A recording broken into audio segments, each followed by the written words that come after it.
弟兄姊妹平安。喺新一代嘅以色列人要進入迦南地之前，神不厭其煩咁透過摩西俾佢哋各方面嘅指示。我哋要嚟查考《申命記》21章1到9節，寫到點樣去判定謀殺案。我哋嚟睇下1到4節。在耶和華你神所賜你為業的地上，若遇見被殺的人倒在田野，不知道是誰殺的，長老和審判官就要出去，從被殺的人那裏量起，直量到四圍的城邑，看那城離被殺的人最近，那城的長老就要從牛群中取一隻未曾耕地、未曾負軛的母牛犢，把母牛犢牽到流水未曾耕種的山谷去，在谷中打折母牛犢的頸項。呢度講到，如果有人喺荒郊野外俾人殺咗，唔知道兇手係邊個，咁最靠近兇案現場嘅城市就要負起呢一個嘅責任。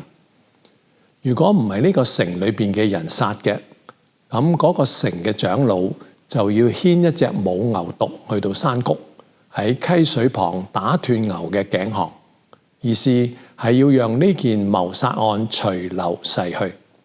第5節提到，連祭司利未人呢啲聖職人員都要跟住咁去斷案，可見得耶和華係幾咁珍貴人嘅生命。喺第6到第9節，仲有2道嘅程序要做，就係長老要喺小母牛嘅身上邊洗手，然後禱告，祈求神嘅赦免。我哋相信喺當時嘅異教社會裏邊，一定唔會咁樣慎重嘅對待一個查唔到死因嘅人。神亦都係要透過呢樣嘅規定，教導選民要愛惜每個人嘅生命，因為生命係嚟自創造主。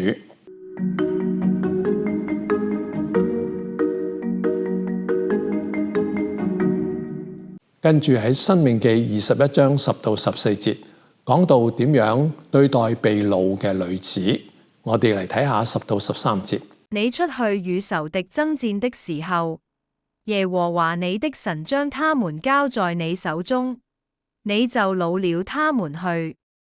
若在被擄的人中見有美貌的女子，戀慕她，要娶她為妻，就可以領她到你家裏去。他便要剃頭髮、修指甲、脫去被擄時所穿的衣服，住在你家裏哀哭父母1個整月，然後可以與他同房。你做他的丈夫，他做你的妻子。呢個係有關於娶被擄女子嘅規定。有聖經嘅學者認為，呢啲女子應該唔係迦南地嘅人，如果係就唔可以通婚。無論如何，喺同女奴結婚之前，就必須要先為佢行潔淨之禮，就係剃頭髮、剪指甲、換衣服。除此之外，佢仲要為佢父母舉哀1個月。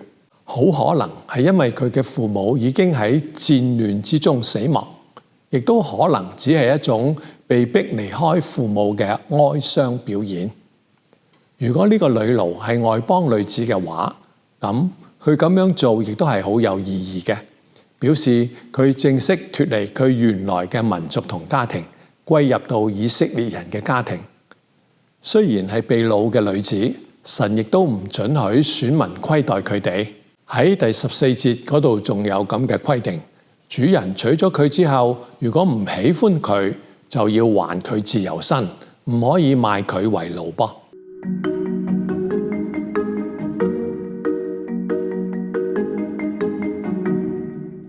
依家讓我哋嚟換個話題，講一下喺舊約時代嘅以色列家庭裏面，身為長子嘅人係可以繼承雙份嘅產業嘅。而喺當時嘅社會裏邊，男人娶多一個妻子係常有嘅事。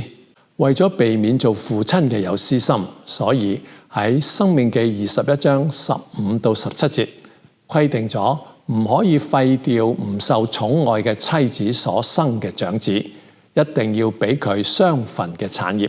不過我哋從以色列人後來嘅歷史發展睇到，嗰啲唔爭氣嘅長子並唔係被父親廢掉嘅，而係被神廢掉嘅。例如喺創世記27章咁寫到，以撒本嚟係想要祝福長子以掃，但係以掃自己唔爭氣，為咗一啲啲嘅口腹之欲，就將長子嘅名分輕易咁賣咗俾弟弟雅各。結果以撒喺不知情嘅情況之下，就將長子嘅祝福俾咗雅各。呢一點提醒我哋，父母對我哋再好，亦都唔保證我哋就會蒙神賜福，除非我哋自己亦都討神嘅喜悅。講完咗長子應有嘅特權，跟住落嚟嘅18到21節係寫到點樣處置一個一再頑梗叛逆嘅兒子。我哋嚟睇下19到21節嘅上半節。父母就要抓住他，將他帶到本地的城門，本城的長老那裏，對長老說：我們這兒子頑梗背逆，不聽從我們的話，是貪食好酒的人。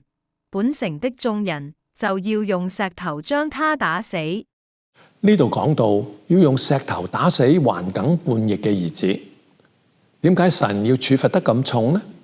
因為對以色列人嚟講，父母親係神喺地上嘅代表，故意悖逆父母就等於故意悖逆神，所以呢一項罪唔算細嘅。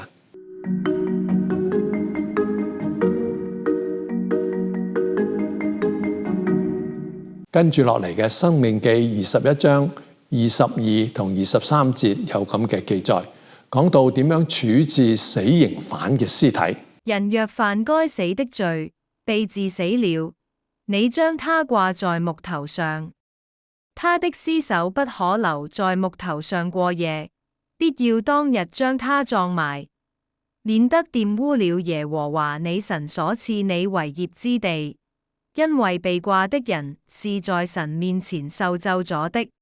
有一種犯人嘅屍體係要被掛喺木頭上示眾嘅。當時嘅木頭仲未係十字架，而只不過係一根木頭嘅啫。因為掛喺木頭上面嘅屍體係唔潔淨嘅，所以神就要求以色列人喺當日結束之前要將屍體埋葬。被掛喺木頭上邊示眾係好羞恥嘅事情。冇諗到幾千年之後，主耶穌為我哋被釘死喺更加屈辱嘅十字架上。主耶穌係為我哋嘅罪而死，所以嗰個屈辱嘅畫面就顯示出我哋世人嘅罪係幾咁醜陋。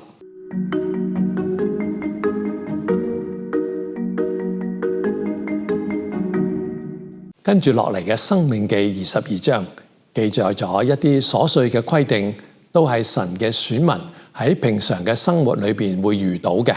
我哋先嚟睇下1同4節啦。你若看見弟兄的牛或羊失迷了路，不可佯為不見，總要把他牽回來交給你的弟兄。你若看見弟兄的牛或驢跌倒在路上，不可佯為不見，總要幫助他拉起來。神規定，當以色列嘅同胞丟失咗牲畜或者係其他東西嘅時候，要有同情心去幫助人家揾翻嚟。神要求佢嘅百姓彼此照顧，發揮兄弟之愛、手足之情。換句話講，呢啲係我哋該管嘅閒事。有關於衣着方面，亦都有規定噃，記載喺第5節。婦女不可穿戴男子所穿戴的，男子也不可穿婦女的衣服，因為這樣行都是耶和華你神所憎惡的。呢度所講嘅衣服包括一切嘅衣着同埋裝飾品。點解神唔喜歡男女兩性調換衣服嚟着呢？主要係因為調換衣服嚟着係當時嘅異教徒所做嘅事情。喺迦南人膜拜偶像嘅儀式裏邊，時常咁混亂男女嘅衣飾嚟引誘人犯同性戀嘅罪，所以神唔要佢嘅選民模仿，免得犯同樣嘅罪。跟住喺6同7節有善待鳥類嘅規定噃。你若路上遇見鳥窩，或在樹上，或在地上，裏頭有雛，或有蛋，母鳥伏在雛上或在蛋上，你不可連母帶雛一併取去，總要放母，只可取雛，這樣你就可以享福，日子得以長久。呢一類嘅規定，除咗顯示出神嘅慈愛以外，亦都顯示出造物主係唔容許任何造物失去繁衍嘅機會。跟住落嚟嘅第8節係有關於房屋安全嘅規定。你若建造房屋，要在房上的四圍安欄杆，免得有人從房上掉下來，流血的罪就歸於你家。呢度所講嘅房上係指房頂。喺巴勒斯坦所做嘅房子，房頂係平嘅，有好多用途，例如可以用嚟乘涼啦，或者同客人傾偈等等。為咗安全起見，神要求百姓喺房頂嘅四周圍上欄杆，免得有人從屋頂跌落去。現代樓房嘅陽台同樣都係需要有欄杆，免得有人跌咗落去啊嘛。喺9到11節，摩西再次強調，神唔喜歡混雜嘅情況。無論係一塊田種2種嘅樹，或者係用2種牲畜並肩耕地，或者係着2種衣料做嘅衣服，都係被神禁止嘅噃。點解唔可以有咁嘅混雜呢？喺經文裏邊就冇講明。不過我哋可以想象一下，如果2種唔同嘅牲畜一齊耕田，力氣唔同，速度唔同，彼此拉扯就會好辛苦，亦都冇效率。如果用2種唔同嘅布料做一件衫，當時嘅布會縮水。由於佢哋嘅縮水程度唔一樣，衣服洗咗之後就肯定會變形，甚至會扯爛。喺第12節提到外衣嘅四周圍要縫上穗子，係咩嘅用意呢？呢個問題嘅答案可以喺民數記15章嗰度揾到。嗰度寫到呢啲穗子係要提醒以色列人要遵守神嘅誡命，唔好偏行己路。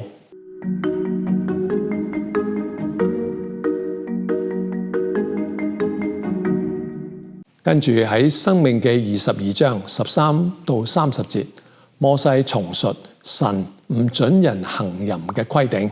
我哋嚟睇下13到15節。人若娶妻，與他同房之後恨惡他，信口說他，將醜名加在他身上，說我娶了這女子與他同房，見他沒有貞潔的憑據，女子的父母就要把女子貞潔的憑據拿出來，帶到本城門長老那裏。喺古代重男輕女嘅社會裏邊，妻子就好似係丈夫嘅產業。如果丈夫唔喜歡佢，就可以休咗佢。呢度舉嘅例子係丈夫誣告新婚嘅妻子不貞潔，想要休咗佢。呢個時候，只要女子嘅父母提得出女兒貞潔嘅憑據，佢嘅丈夫就唔可以休咗佢。乜嘢係貞潔嘅憑據呢？係指喺洞房花燭夜，女子染有血跡嘅布，表示佢以前冇跟其他男人接近過。喺18到21節咁記載，如果女子有呢一種嘅憑據，咁誣告佢嘅丈夫就會被長老鞭打，並且罰100舍客勒嘅銀子，等於100個銀元，係唔少嘅罰款。相反嘅，如果呢個女仔冇貞潔嘅憑據，就表示佢喺婚前已經同其他人行淫，咁樣佢就要被處死刑，讓人可以用石頭打死。處罰得咁嚴重，可見得神係幾咁睇重性嘅道德，以及喺婚姻裏邊嘅忠貞。查考到呢度，我哋真係要為現代人忽視婚前嘅忠貞感到非常嘅悲哀。喺有啲嘅國家，有啲嘅學校，甚至公然教導女學生點樣有性行為而不致懷孕，咁樣就等於喺度鼓勵佢哋有婚前嘅失貞，將婚姻當作兒戲。但願身為基督徒嘅我哋，緊記得神嘅誡命，並且教導我哋嘅子女貞潔嘅重要性。神唔喜悅淫亂嘅行為。如果從心理學嘅角度嚟睇，婚前有性行為係會帶嚟呢個婚姻長久嘅陰影，真係得不償失嘅。